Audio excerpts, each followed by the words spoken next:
Good morning, everyone. It's Friday, July the 12th. The multi-front war in the Middle East is now 280 days old. I'm Jonathan Conricus, a former IDF International Spokesperson and a current Senior Fellow at the FDD. I'm filling in for the other senior Jonathan Schanzer, and I welcome you back to the FDD Morning Brief. I, for sure, have missed you. Today, we have a very special guest. Rear Admiral Daniel Hagari, the IDF spokesperson. He has been the unshakable voice of the Israeli military in the devastating wake of October the 7th attacks. By no means an easy job. Admiral Hagari's first-hand expertise on Israel's ongoing war with Hamas and the escalating tensions on the northern border with Hezbollah and the wider implications for the region will surely make for a very interesting conversation. Stay tuned for the questions with Admiral Hagari. I'm going to keep the regular intro and headlines very short today because I want to use the time with our special guest. So I'll have two headlines and a very short statement. Our main headlines. Headline number one is that Israel and Hamas have reportedly agreed to turn control of Gaza over to the Palestinian Authority and a mixed security force. According to the Washington Post and citing unnamed US officials, the Washington Post's David Ignatius reported that Hamas and Israel have agreed to an interim governance plan that will come into effect during the second stage of a three-stage ceasefire. Now, regarding security, according to the reports, again, unsourced, the plan, or unnamed, I should say, the plan envisions a PA-linked security force trained by the US and backed by different Arab governments, not clear which ones. The force will be comprised of approximately 2,500 men that Israel has already provided security vetting and clearance for. And of course, for all of this or any of this to come into effect, Hamas must first agree to a ceasefire and a hostage deal that we know is being in the making now, or discussions are in the making. On the same topic, the Prime Minister's office this morning in Israel already denied reports from today and yesterday that Israel will be willing to withdraw from the Philadelphia corridor, the so-called Philadelphia corridor between between Gaza and Egypt, and that Israel will agree to rely on a technological system to prevent smuggling of weapons from Egypt into Gaza. Are these reports credible, or are we part of an influence campaign designed to force Israel into concessions as the hostage release and ceasefire agreements are being discussed? Time will tell, or perhaps our next guest will add some clarity to these complex matters. Headline number two regarding the Northern Front. Italy is positioning itself as a mediator between Israel and Hezbollah, and of course, joining forces with the US, UK, France, and a few other countries that have been trying to bring about the end of the cross-border fire. On the sidelines of this week's NATO summit, Italian Foreign Minister Antonio Tajani said that Rome is working to broker a land border demarcation deal between Israel and Lebanon, similar to the maritime border deal that the two parties signed in 2022, which, by the way, wasn't broadly accepted by everyone in Israel. If successful, the Italians hope that the deal will create distance, their words, between Hezbollah and Israel and de-escalate tensions along Israel's northern border. For 24 years, the Israel-Lebanon border has remained in dispute and in unfinished status. The two countries are separated by the so-called Blue Line, a demarcation line established after Israeli troops withdrew from southern Lebanon in May 2000. And rest assured that the Italians are not the first to try to broker a border deal, but Tajani says that Italians are flexible, which allows them to have good relations with everyone, and that is why he believes that his country can be an instrument for peace.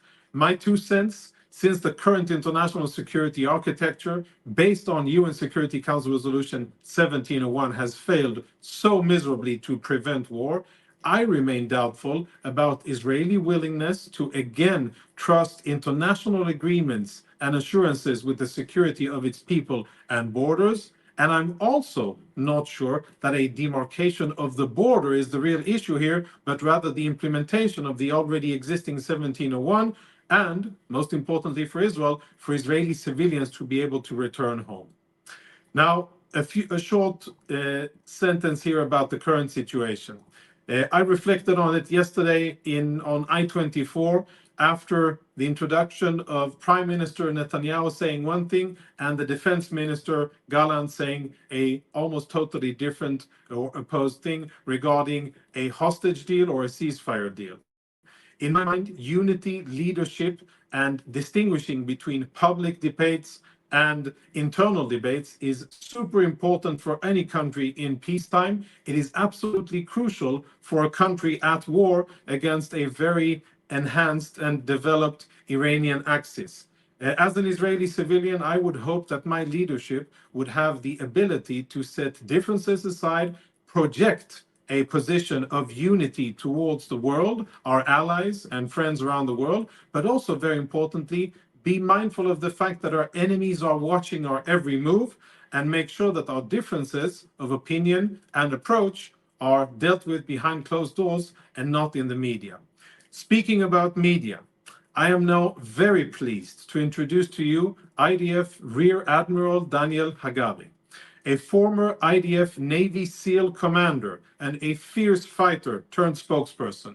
Throughout this tumultuous period in Israel's history, his voice has proven to be instrumental in relaying the IDF's message to the Israeli public and to the rest of the world. He was the first Israeli official to face the public on October the 7th, and he hasn't stopped delivering factual and trustworthy news ever since, even when, or I should say, specifically when the news are bad and not pleasant to hear. I am thrilled and happy that he's agreed to join us here live on the FDD Morning Brief.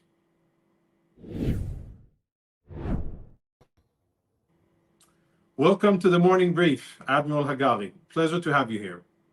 Thank you, Jonathan. Thank you for your words.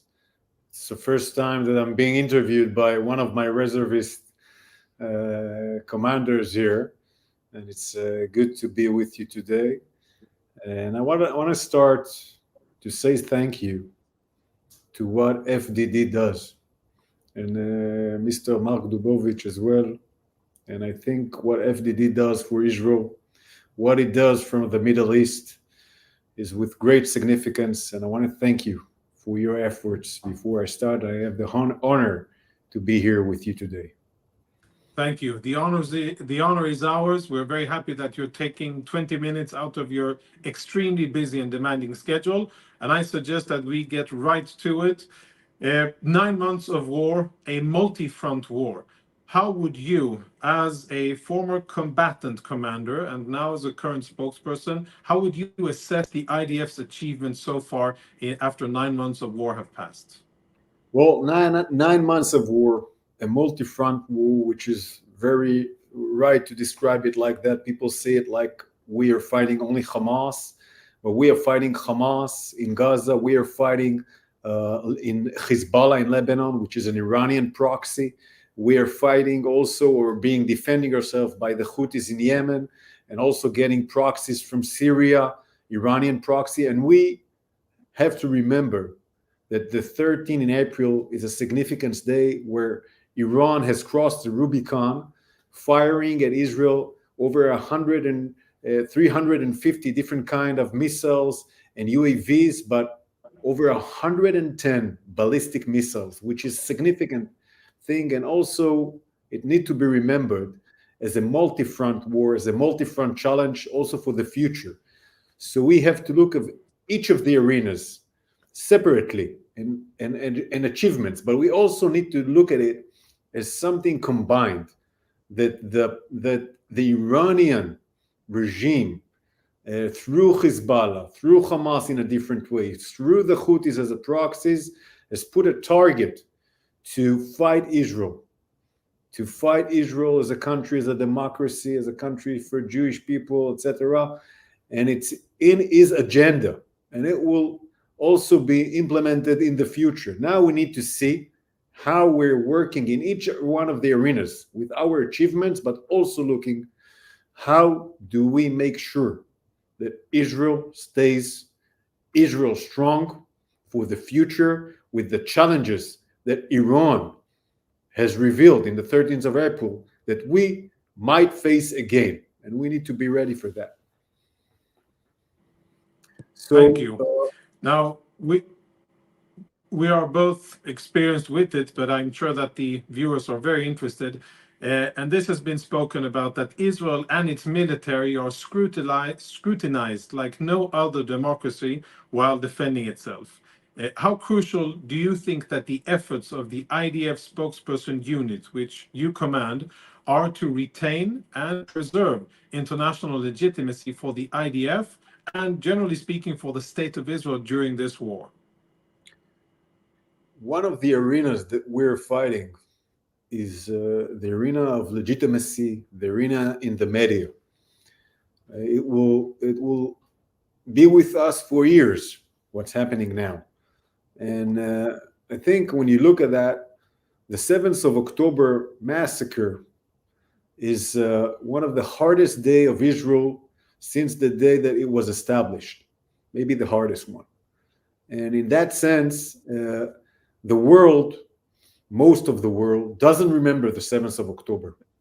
He remembers what he sees now on TV. He doesn't see the war as the beginning in the 7th of October and us needing to make sure that our citizens, first of all, which are hostage, will come back home.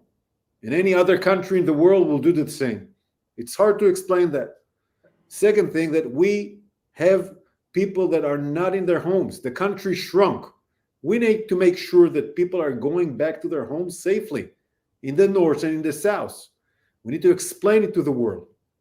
And in the same time, we need to make sure that the world knows that we're a democracy, a liberal democracy that works according, the IDF is working according to the international law. And we are fighting a ruthless enemy, which is doing the opposite. He wants to see the destruction, the death.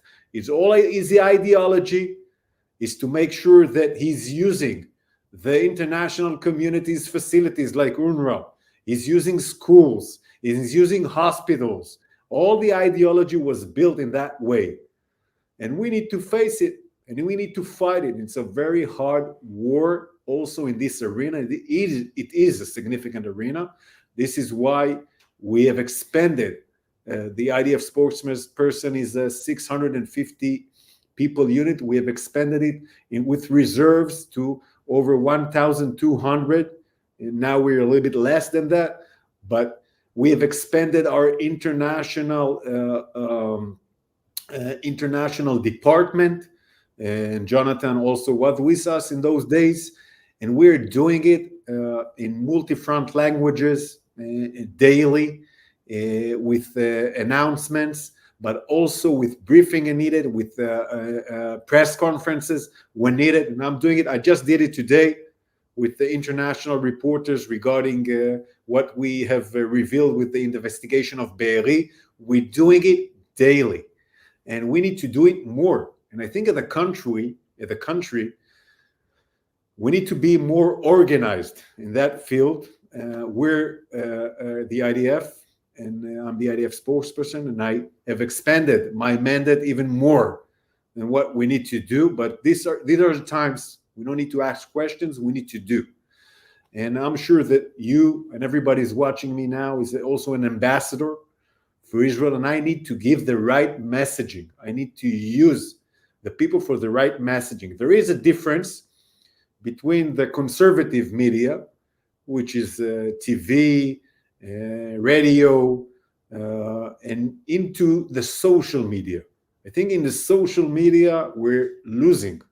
We're not doing it good enough. And we're working at it every day with new faces in Instagram, putting new faces, young faces that will speak, but it's not enough. We need to do it more in TikTok, in Twitter, in all those platforms, in order to work and create legitimacy for Israel with an enemy, ruthless enemy, that is using his own people, embedding in his own people, using them to delegitimize Israel, and we need to do the opposite day by day, and it's hard. I can give another example. You said a multi-front war. We need to start, make sure that everybody remembers that Hezbollah are bad, that they're using the Lebanese in southern Lebanon. They're embedding in the same way. They meant to do a 7th of October for their own border. We need to expose it. We need to make sure that everybody understands it. We need to make sure that our actions are legitimized, that people don't forget that over 60,000 people are not in their homes because of Hezbollah. We need to work on it. At the same time, we need to work against Iran, make sure that we reveal the Iranians' atrocities, the Iranian proxies. Also, again, people forgot that 110 ballistic missiles were fired on Israel because we defended us so well with CENTCOM and other partners in the region. People forgot it. We need to make sure that they remember it again and again and again. Indeed. Yes, the challenges are definitely many, as you alluded to. Thank you. Now, for something a bit more related to the events on the ground. So, according to the current pace of operations and events in Gaza, how long do you assess that it will take Israel to achieve the main strategic goals of dismantling Hamas as a military and governing organization, and to return the hostages, and to eventually transition to the so-called day after in Gaza? What are we talking about? Weeks, months, a year? We haven't faced this kind of a multi-front war from your first questions, and I will speak about the achievements in all of the arenas, but we haven't faced this kind of war which started with over 250 hostages, where you're fighting in the area that you have hostages in. Very, very complex, with an area that was built by an army of terror, with tunnels and a lot of problems getting inside hospitals, etc. Now, after 9 months, we are getting closer and closer to defeat Hamas as a military, meaning he does not have the capability to do another 7th of October.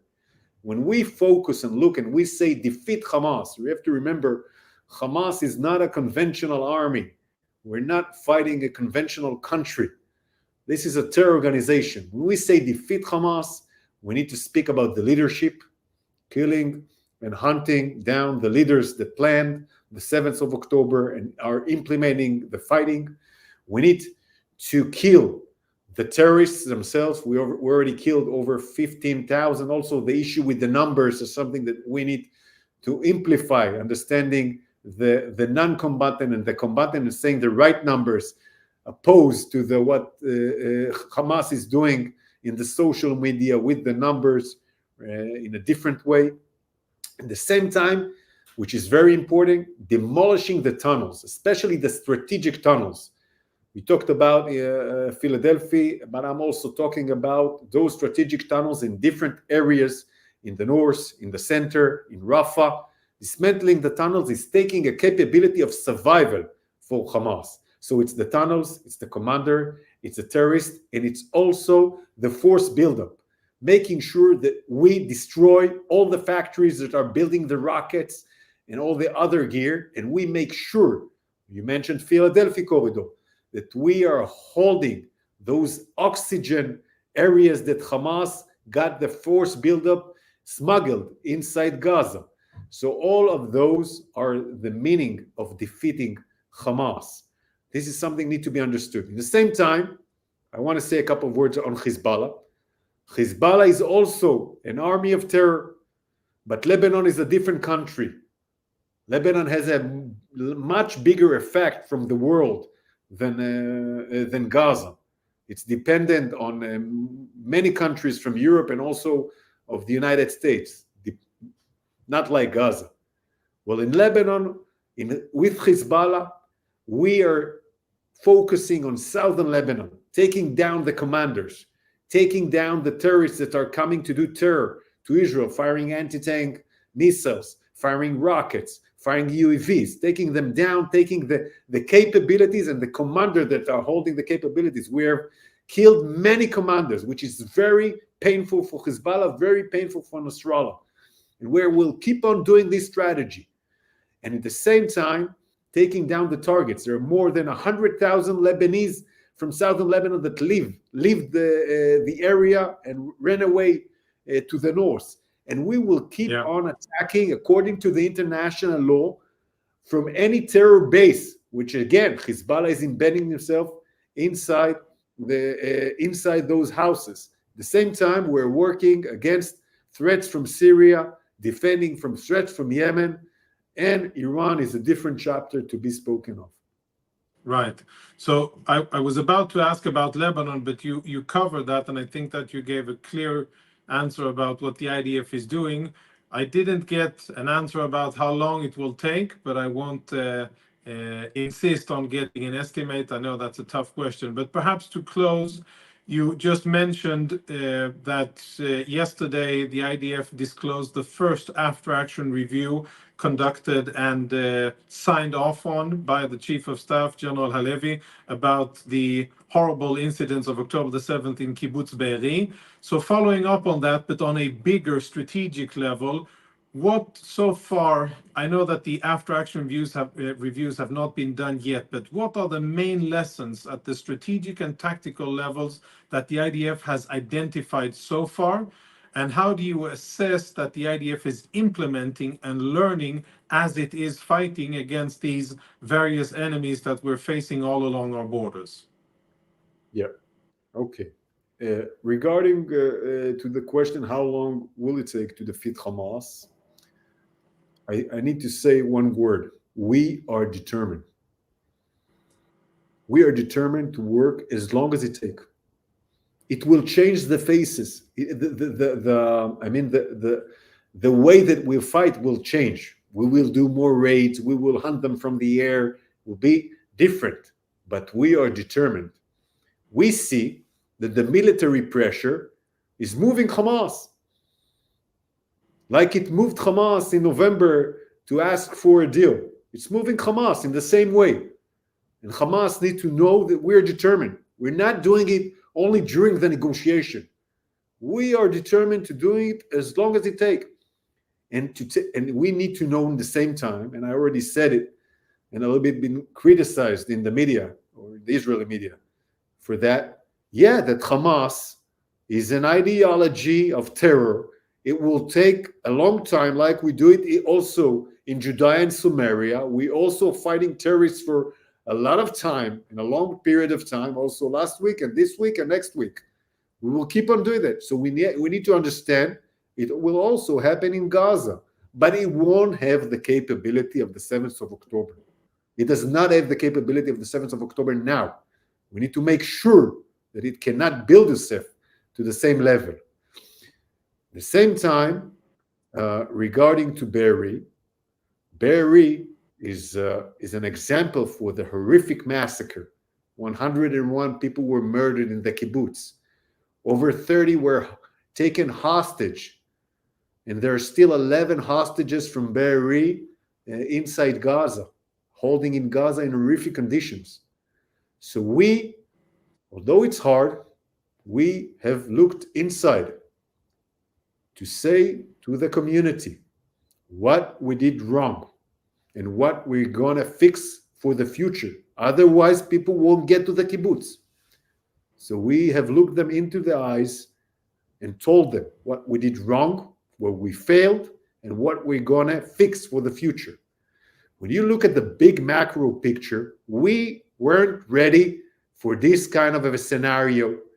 We did not think or saw in our intelligence, when we're now looking, why haven't we seen it, that they're going to do a raid, an attack in a scale of thousands of terrorists simultaneously from dozens of places in all the area of the south.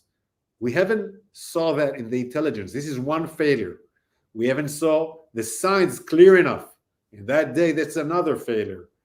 And then we need to make sure, how do we defend ourselves, not just with a fence and an obstacle, but also with forces in those areas. And we need to make sure that we understand it now, in the present, not in the future. Because we are defending the north, we are defending Judea and Samaria, we are defending many borders. We need to understand those lessons learned now. This is why we're doing it now, although it's hard and during a war to do that.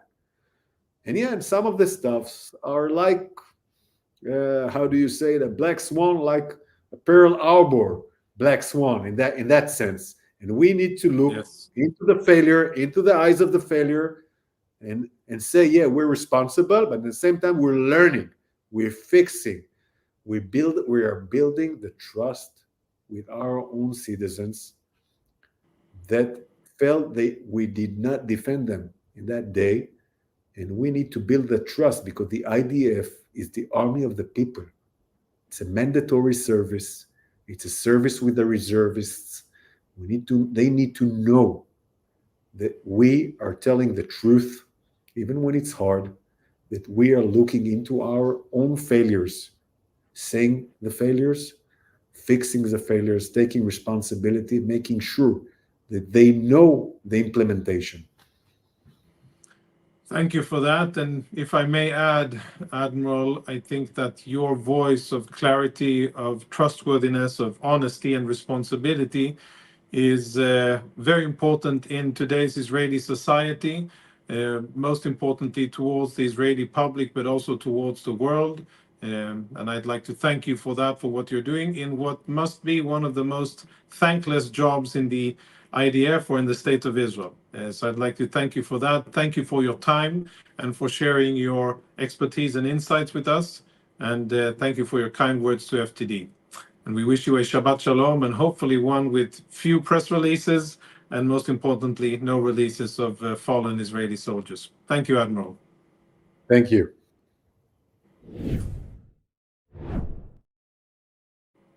That's it. That's for the part of the interview. A few updates, as always, about what's in the pipeline and what you can expect from the very talented women and men at FDD. The power trio from FDD's Center on Military and Political Power, namely Brad Bowman, Lindy Lefevre, and Cam Macmillan, they have detailed a piece at FDD's Long War Journal, diving deep into Hezbollah's arsenal of rockets, missile, precision-guided munitions, anti-tank missiles, and unmanned aerial systems. The main point that they advocate is that Israel must urgently increase the air and missile defense capacities and stockpile large quantities of PGMs, precision-guided munitions, to prevent a major war from being more likely, lengthy, and costly. So look that up at the Long War Journal. Two, FDD's Max Lesser is out with a piece in the Navy Times underscoring the information war, speaking apropos General Hagari here, being waged by the Iran-backed Houthis and their supporters. He argues that in addition to the real attacks that they are carrying out on international ships in the Red Sea, in international waters, there have also been instances of fabricated videos and photos that they pose and even that they produced to try to make the impression that they pose an even more significant threat than what they really do.